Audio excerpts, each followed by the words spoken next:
आज हम अपने आसपास जितनी भी इनोवेशन, टेक्नोलॉजी, जितनी भी चमक धमक देखते हैं, वह दर्शाती है कि इंसानों ने पिछले कई हजार सालों में लगातार इम्प्रूवमेंट की है और इसी कारण आज हम इतने आराम से रहते हैं।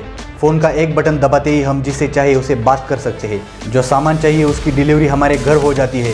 दुनिया में कहाँ क्या चल रहा है उसे घर बैठे देख और सुन पाते हैं। कुछ 100 साल पहले सपने जैसी लगने वाली सभी चीज़ें आज रियलिटी बन गई है और ये सभी चीज़ें हमने इसलिए बनाई ताकि हम अपनी लाइफ को और आसान बना सके, हम और ज़्यादा हैप्पी एंड सेटिस्फाइड हो सके। लेकिन आज आपको कोई भी नई चीज़ खरीदने के लिए पैसों की ज़रूरत पड़ती है। बिना पैसों के आप इस दुनिया में कुछ भी नहीं खरीद सकते। लेकिन मेरी तरह बहुत सारे लोगों के मन में ये क्वेश्चन एक ना एक दिन जरूर आया होगा कि क्या पैसों से हम खुशी खरीद सकते हैं? Can we buy happiness with money?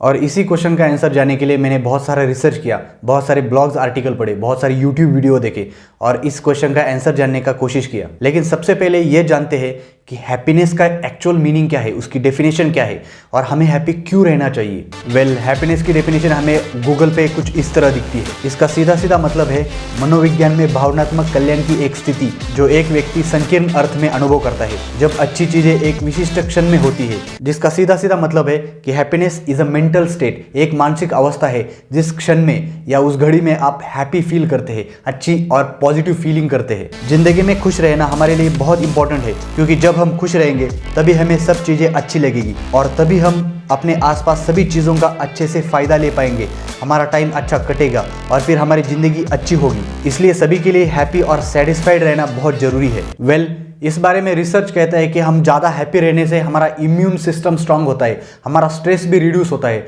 हमारी हार्ट हेल्थ बहुत अच्छी होती है, हमें अच्छी नींद आती है और ओवरऑल हमारी लाइफ एक्सपेक्टेंसी यानी कि हमारा जीवन लंबा जीने की संभावना बढ़ जाती है। लेकिन हैप्पीनेस के बारे में हमारे आसपास के लोग भी अलग अलग सोचते हैं। कुछ ऐसे भी लोग हैं जो पैसे को बहुत बुरा मानते हैं और हमारे जीवन में जितनी भी डिफिकल्टीज आती है उसका जिम्मेदार ज़्यादा पैसा या ज़्यादा खुशी पाने की डिजायर को ही मानते हैं। ऐसे लोगों के अकॉर्डिंग हमें उतना ही पैसा कमाना चाहिए जितना हमें जरूरी है और जैसे हम ज्यादा पैसे अर्न करने के पीछे पड़ जाते हैं वैसे आप अपनी हैप्पीनेस और सेटिस्फैक्शन खोने लगते हैं और सिर्फ कभी ना खत्म होने वाली डिजायर के पीछे भागते रहते हैं। और आप कितना भी ज्यादा पैसा कमाओ एट दी एंड आपको वो भी कम पड़ जाता है और ऐसे आप इतने ज्यादा पैसों से हैप्पी और सेटिस्फाई होने की जगह अनहैप्पी और डिससेटिस्फाइड होने लगते हैं। ऐसा सोचना कुछ हद तक सही तो है, लेकिन ये लोग ये नहीं बता पाते कि हमें एक्चुअल खुश रहने के लिए, एक्चुअल सेटिस्फाइड रहने के लिए कितने पैसों की आवश्यकता है। फॉर एग्जाम्पल 10 लाख की आवश्यकता है, लेकिन हमें उतने ही पैसे की क्यों आवश्यकता है। इसलिए मैंने और थोड़ा ज्यादा रिसर्च करने का सोचा ताकि मुझे इस क्वेश्चन का एक्चुअल प्रैक्टिकल और मोस्ट लॉजिकल आंसर मिल सके। और फिर मैं बहुत ही इंटरेस्टिंग इंफॉर्मेशन की तरफ बढ़ा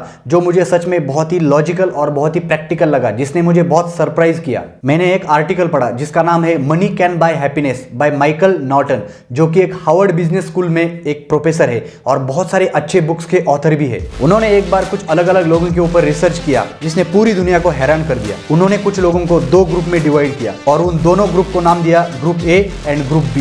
ग्रुप ए के सभी लोगों को $20 दिया और उन्हें बताया गया कि आपको आज शाम तक यह पूरे पैसे को खुद के ऊपर खर्च करना है। आपको जो चीजें अच्छी लगती है उन्हें करने के ऊपर खर्च करना है जिससे आपको खुशी मिल सके। एंड ग्रुप बी के सभी लोगों को $8 दिए और उन्हें बताया गया कि आपको भी आज शाम तक इस पैसे को खर्च करना है, लेकिन यह खुद के ऊपर खर्च नहीं करने हैं, यह दूसरों के ऊपर खर्च करने हैं। आप यह पैसे अपने फैमिली में किसी के ऊपर भी खर्च कर सकते हैं, अपने किसी फ्रेंड के ऊपर खर्च कर सकते हैं या किसी अनजान लोगों की हेल्प कर सकते हैं। ग्रुप ए के सभी लोगों ने सेम वैसे ही किया और एट दी एंड $20 खर्च कर दिए। वही ग्रुप बी के कुछ लोगों ने उस पैसे का अपने परिवार वालों के लिए कुछ गिफ्ट खरीदे, कुछ लोगों ने अपने दोस्तों के लिए कुछ खरीदा और कुछ लोगों ने जो उन्हें रास्ते पर जरूरतमंद लोग मिले उन्हें खाना खिलाया और ऐसे करके उन्होंने भी $8 स्पेंड कर दिए। फिर शाम को उन्हें बुलाया गया और पूछा गया और उनके सभी स्टेटमेंट्स को रिकॉर्ड किया गया। आपको क्या लगता है group A and group B में से कौन से लोगों को पैसे स्पेंड करके ज्यादा खुशी मिली होगी?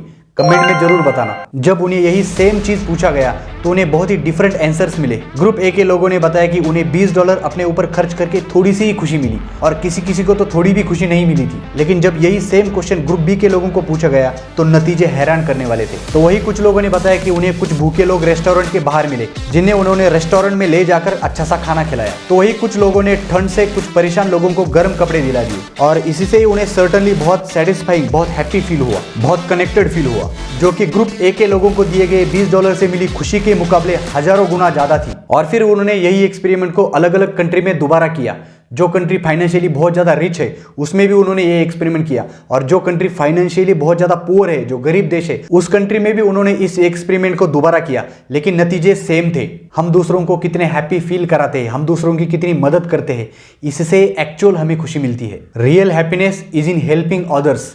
लेकिन फिर भी क्वेश्चन तो वही है कि क्या मनी से हम हैप्पीनेस खरीद सकते हैं? अगर हाँ, तो कितने पैसे से? फिर मैंने दुनिया के कुछ रिचेस्ट लोगों के एग्जाम्पल देखना शुरू किया। जो भी दुनिया में बिलियनियर लोग हैं, उन्होंने बिलियनियर बनने से पहले कभी यह नहीं सोचा था कि मुझे करोड़ रुपए कमाने हैं, मुझे इतना अमीर बनना है, मुझे ऐसी लग्जरियस गाड़ियां, ऐसी लग्जरियस घर चाहिए। बल्कि उन्होंने तो सिर्फ दूसरों की मदद की थी, और ऐसा करते हुए वो खुद भी अमीर बन गए। दुनिया में हम बहुत सारे लोग देखते हैं जो बोलते हैं कि जो भी करना है, जो भी पैसे कमाने है, वो खुद के लिए कमाओ, खुद के ऊपर स्पेंड करो, खुद ज्यादा अमीर बनो, इससे हम हैप्पी और सेटिस्फाई बन सकते हैं। बट ये कंप्लीटली सच नहीं है। तो इसका मतलब ये है कि जब भी हम दूसरों के लिए कुछ करते हैं तो वही रियल खुशी देता है, क्योंकि इन लोगों को भी ऐसी सभी चीजें बहुत खुशी देती थी जो दूसरों की रियल प्रॉब्लम्स को सॉल्व करे, उनकी मदद करे। तो फिर इस रियल लाइफ प्रॉब्लम से मैंने जो भी रिसर्च में पहले पढ़ा था उस चीज को कंफर्म कर लिया, और उन्हीं धर्मों में भी मैंने सेम चीज पाया। लगभग सभी रिलीजन में एक ही शिक्षा मिलती है, हेल्पिंग अदर्स।